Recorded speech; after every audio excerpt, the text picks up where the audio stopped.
بسم اللہ الرحمن الرحیم۔ روحانی وظائف میں خوش آمدید۔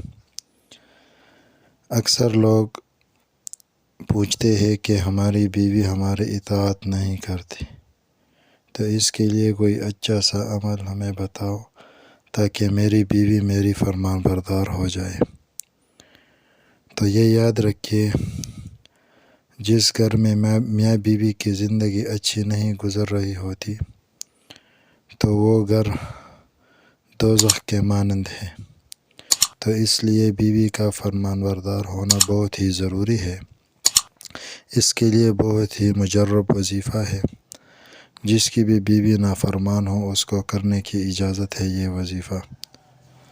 وہ اللہ جل شانہ کا یہ نام الشہید الشہید الشہید صبح کی نماز کے بعد 21 مرتبہ پڑھ لے اور پڑھتے وقت اپنی بیوی کے پیشانی پر ہاتھ رکھے اور 21 مرتبہ پڑھ کر اس پر دم کرے۔ انشاءاللہ کچھ ہی دنوں میں اللہ جل شانہ اس کی بیوی کو اپنے خاوند کا فرمان بردار کر دے گا۔